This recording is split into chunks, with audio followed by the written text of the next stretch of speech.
In the ancient texts of Sumeria, we have descriptions of these beings descending from the sky called the Anunnaki.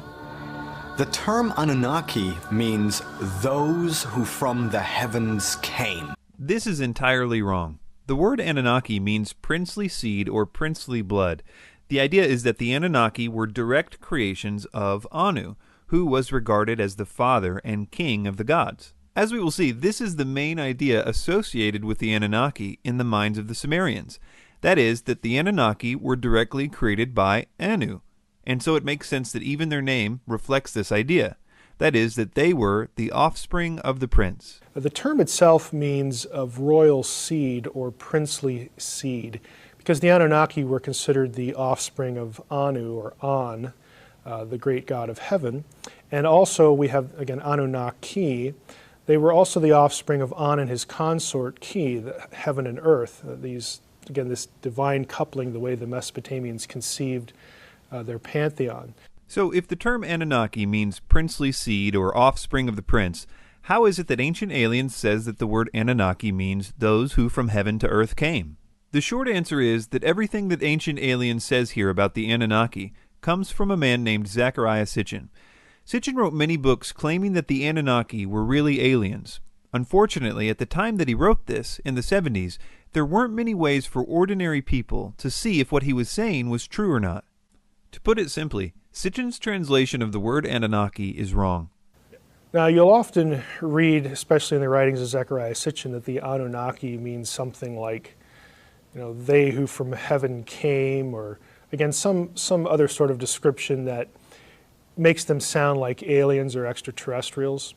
There isn't a source on the planet by any Sumerian scholar that would agree with that definition. Again, it's not a difficult term. I personally don't think that Sitchin knew Sumerian at all, because if you're going to get even a term associated with a very important group of deities, if you're not going to get that right, then I have to wonder what else you're going to get wrong.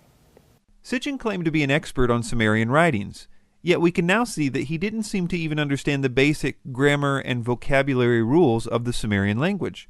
Several real scholars challenged him on his translations and on his lack of any academic credentials in the field, pointing out that there is no record of Sitchin having anything but a journalism degree. One such scholar is Dr. Michael Heiser. To this day, I haven't been able to find, nor have other people whom I've asked to help, people who like Sitchin, I've never been able to find any actual credentials of him knowing any of the languages or being credentialed in any way in ancient Near Eastern studies. As we progress and look into some of the specifics of Sitchin's views, articulated here by Ancient Aliens, I think you will see that determining the truth about this difficult subject is not out of the hands of the common person.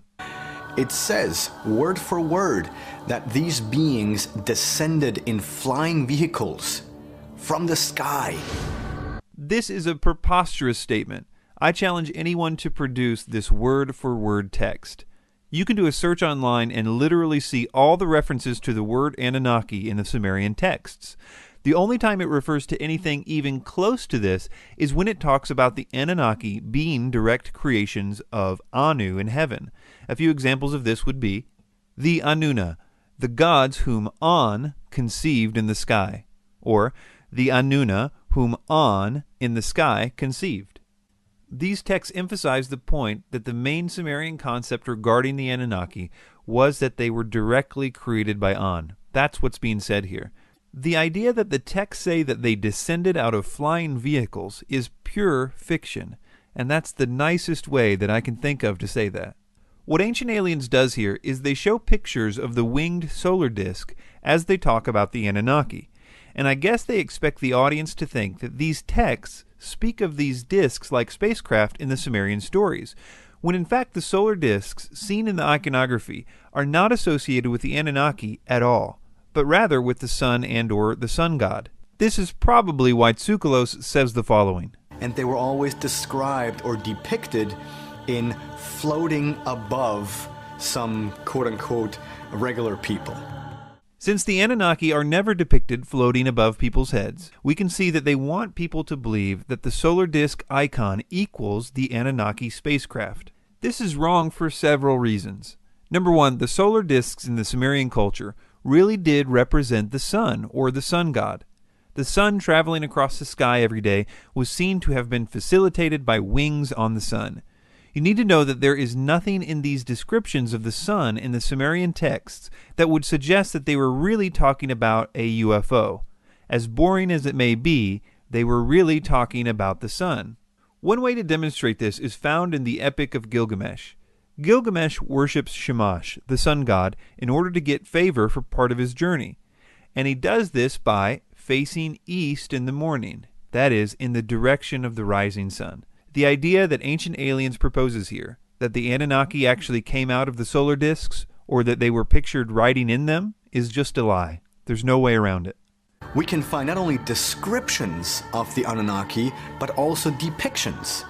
And we can see them in statues, in carvings.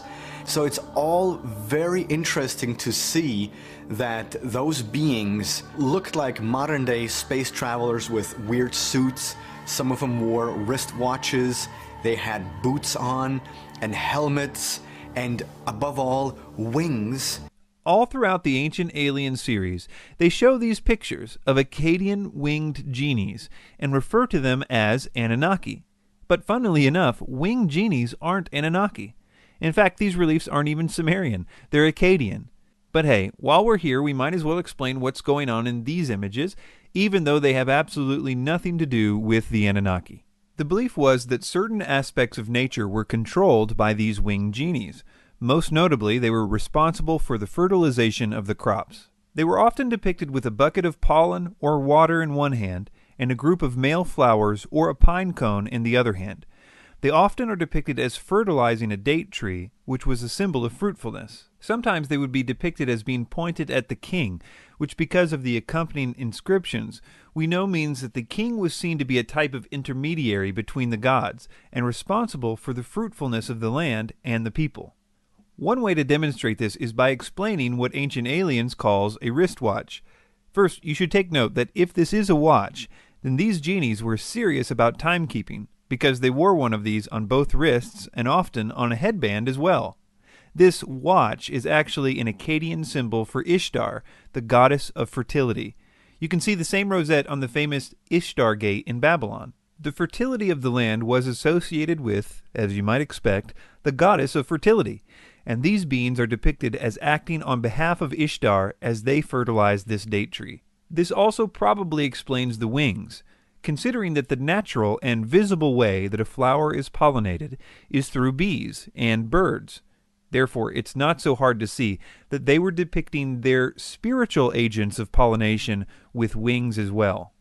Zecharia Sitchin has essentially suggested that the reason why we were visited in the remote past is because the ancient astronauts' home planet needed gold for their atmosphere, and that their gold content in the atmosphere was depleting. So they came to Earth in order to mine gold and bring it back to their home planet. This idea about aliens coming to mine gold for their atmosphere in the ancient past is widely repeated by ancient astronaut theorists. In fact, it's become something of a foundational idea in the movement. This idea traces directly back to Zecharia Sitchin and has absolutely nothing to do with Sumerian texts. It's interesting to note that Sitchin doesn't even give a place in the Sumerian texts to justify this notion that they needed gold for their atmosphere. He says the following in his book, The Wars of Gods and Men. The metal, with its unique properties, was needed back home for a vital need. As best as we can make out, this vital need could have been for suspending the gold particles in Nibiru's waning atmosphere and thus shield it from critical dissipation. So he says, as best as we can make out. Well, who is we, and what text would even hint at that idea? Sitchin never says. He simply creates this idea of gold particles being needed in a planet's atmosphere out of nowhere. Nowadays, you can do a word search for the uses of the word gold in the Sumerian texts. We can read every mention of this word.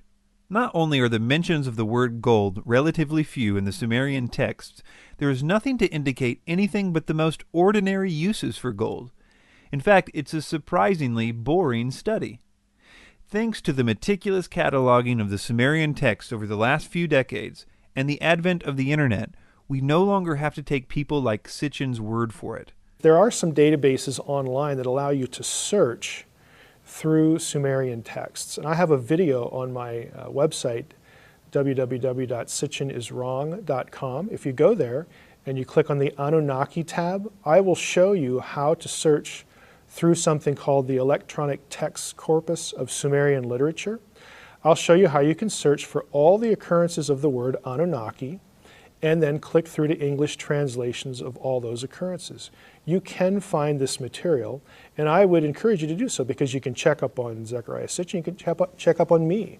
When I claim that there are no texts, there are no tablets that have, for instance, the Anunnaki on Nibiru or associated with Nibiru, that Nibiru isn't a planet beyond Pluto. When I say those things, how easy would it be to prove me wrong if you knew how to search for those terms? It'd be real easy. And I encourage you to check up on me, check up on everybody else, and do the work. You can access this material and know who's telling you the truth.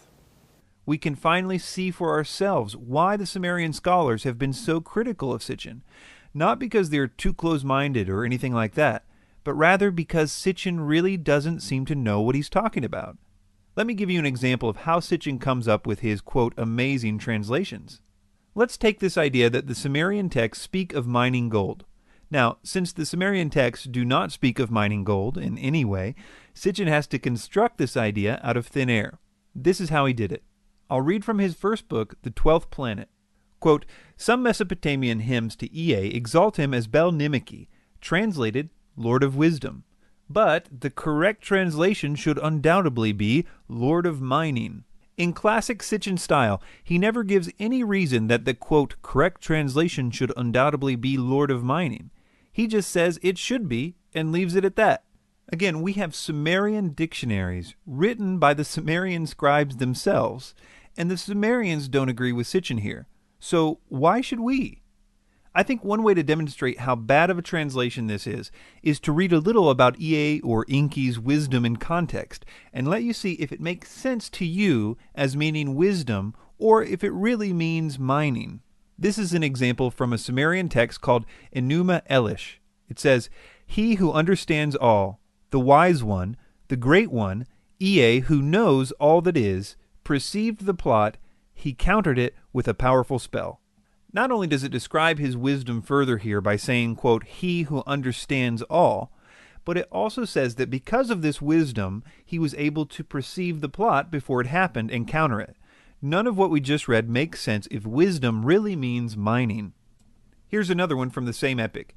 Ea, who knows all things, knew he could not defeat Kingu and the hosts of Tiamat. Here again we see a contextual definition of Ea's knowledge. He knows all again. We see that his knowledge helped him understand that he could not defeat Kingu. These are not isolated descriptions of this knowledge. Ea is the god of wisdom for a reason. Nothing said about him makes sense if his knowledge means mining, or even knowledge about mining. All the stories about him highlight his great understanding, and conversely, there isn't even a hint that he cares a lick about digging for gold or anything else. It's just not there. It requires an ignorance of the Sumerian texts in order to be believed. Let's move on to another claim about the Anunnaki. Virtually every story that's in Genesis, the flood story, Adam and Eve story, they all have precedence with the ancient Sumerians. The story that came down to the Sumerians is that the Anunnaki were mining gold on the earth. And the run-of-the-mill workers complained, said this is really hard work and we're tired. We don't want to do this anymore. And so they had a big council. They decided to create a primitive worker called an Adamo. The Anunnaki created humans as a slave species. The first thing to be aware of here is that in the epic of creation that they're referring to here, the gods weren't mining gold. The work that the gods were doing is creating the world. Kind of what you would expect from a creation epic. It even specifically states that they were making mountains and rivers, such as the Tigris and Euphrates. The gods here were tired of creating the earth, not gold mining.